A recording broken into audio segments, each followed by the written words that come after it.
ओम नमो भगवते वासुदेवाय। अधिक मास महात्म्य छठवां अध्याय। नारद जी बोले, हे पाप रहित ऋषि प्रवर, विष्णु भगवान ने गोलोक में जाकर क्या किया, सो कृपा करके मुझसे कहो। श्री नारायण जी बोले, हे नारद, अधिक मास सहित विष्णु जब गोलोक में गए तब वहाँ जो हुआ सो कहता हूँ, सुनो। गोलोक में मणियों के खंभों से सुशोभित सुंदर ज्योति धाम को विष्णु भगवान ने दूर से ही देखा। उस ज्योति धाम से इतना प्रकाश निकल रहा था कि भगवान विष्णु की आंखें चकाचौंध हो गई, जिससे उनके नेत्र बंद हो गए। तब थोड़े थोड़े नेत्र खोलते हुए अधिमास को अपने पीछे करके धीरे धीरे चले। भगवान श्री कृष्ण के मंदिर के पास पहुंचकर अधिमास सहित विष्णु बड़े आनंदित हुए। तब हरि के द्वारपालों ने उठकर उन्हें प्रणाम किया।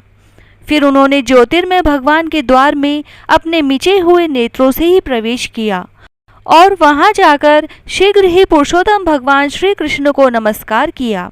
रत्नजड़ित सिंहासन पर गोपियों के बीच बैठे हुए ऐसे श्री कृष्ण के सम्मुख खड़े हुए रमानाथ विष्णु हाथ जोड़कर बोले, गुणों से परे गोविंद, अद्वितीय अक्षर, अव्यक्त, नाश रहित, विग्रहवान, गोप वेशधारी, बाल्यावस्था वाले, शांत गोपीनाथ, मन को हरने वाले, नवीन मेघ के समान श्याम रूप, करोड़ों कामदेवों के समान सुंदर, वृंदावन में रास मंडल में बैठे हुए पीतांबरधारी, सौम्य मूर्ति, तिरछी मनोहर आकृति वाले, रास लीला के स्वामी, रासवासी, रासोल्लासित, दो भुजा वाले, हाथ में मुरली धारण करने वाले, पीले वस्त्र पहनने वाले अच्युत भगवान मुझ पर प्रसन्न हो। इस प्रकार श्री कृष्ण महाराज की स्तुति करके तथा नमस्कार करके श्री विष्णु उनकी आज्ञा से रत्नजड़ित सिंहासन पर विराजमान हो गए। श्री नारायण बोले, यह विष्णु द्वारा स्तुति किया गया स्तोत्र प्रातःकाल उठकर जो मनुष्य पढ़ेगा उसके सब पाप नष्ट होंगे और खोटे स्वप्न दिखने पर भी अच्छे फल देंगे तथा पुत्र पौत्र की वृद्धि करने वाली गोविंद की भक्ति प्राप्त होगी। अब कीर्ति का नाश होकर निरंतर श्रेष्ठ कीर्ति बढ़ेगी। तदंतर श्री कृष्ण के चरणार विंदों में कांपते हुए मलमास से विष्णु जी ने प्रणाम करवाया। तब श्री कृष्ण भगवान ने पूछा कि यह कौन है, यहाँ किस लिए आया है और क्यों रो रहा है। इस गोलोक में कोई कष्ट नहीं भोगता। गोलोकवासी सदा आनंद में मग्न रहते हैं, स्वप्न में भी कोई दुष्ट वार्ता नहीं सुनते। हे विष्णु, यह मेरे आगे दुखित नेत्रों से आंसू बहाता हुआ थर थर कांपता हुआ क्यों खड़ा है।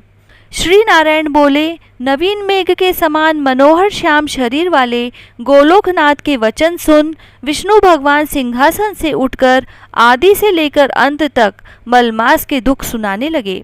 श्री विष्णु बोले, हे वृंदावन चंद्र, हे श्री कृष्ण, हे मुरलीधर, यह मलमास है, इसके कष्ट मैं आपके आगे कहता हूँ।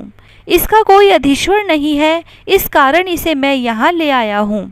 आप इसके दुख को दूर करो। यह अधिक मास सूर्य की संक्रांति से रहित है, त्याज्य है, अपूज्य है और शुभ कर्मों में सदा वर्जित है।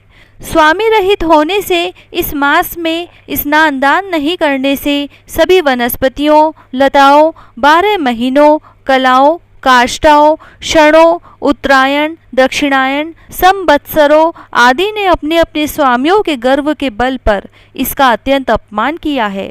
इसीलिए इस दुखाग्नि के कारण इसने मरने की ठान ली है। हे ऋषिकेश, इस शरणार्थी ने कांपते तथा रोते हुए अपने समस्त दुखों को हमारे सामने खोलकर रख दिया है। इसके महादुख को आपके बिना अन्य कोई निवारण नहीं कर सकता। इस कारण इस अनाथ को हाथ पकड़कर आपके पास लाया हूँ। आप दूसरों के दुख को दूर करने वाले हो, अतः इस संतप्त को आनंद युक्त कर दो। हे जगतपते, आपके चरण कमल प्राप्त करके कोई शोकाकुल नहीं रहता। वेद वक्ताओं का ऐसा वचन मिथ्या कैसे हो सकता है। अब इसका दुख दूर करना आपका कर्तव्य है। मैं सब कामकाज छोड़कर इसे लेकर यहाँ आया हूँ। मेरा आना सफल कीजिए। अपने स्वामी के सन्मुख कोई बात बार बार नहीं करनी चाहिए, ऐसा नीति शास्त्र जानने वाले पंडित जन कहते हैं। इस प्रकार अधिमास की सब कष्ट गाथा श्री कृष्ण भगवान से कहकर विष्णु भगवान ने हाथ जोड़े। श्री कृष्ण के मुख कमल को खड़े हुए निहारने लगे। ऋषि बोले, हे सूत जी, आप श्रेष्ठ वक्ता हो, आप दीर्घ काल तक जीवित रहें। आप सेवन करने योग्य हो, ताकि हम आपके मुखारविंद से हरि लीला रूपी कथा अमृत को सदा पीते रहें। हे सूत जी, विष्णु और श्री कृष्ण का संवाद विश्व का कल्याणकारी है। फिर गोलोकवासी श्री कृष्ण ने क्या कहा और क्या बताया वह कहिए। हे सूत जी, नारद जी ने नारायण से क्या पूछा सो कहें, क्योंकि परम भागवत नारद जी के प्रति कहा हुआ नारायण का वचन हम तपस्वियों को परम औषधि है। छठा अध्याय समाप्त। जय श्री राधे।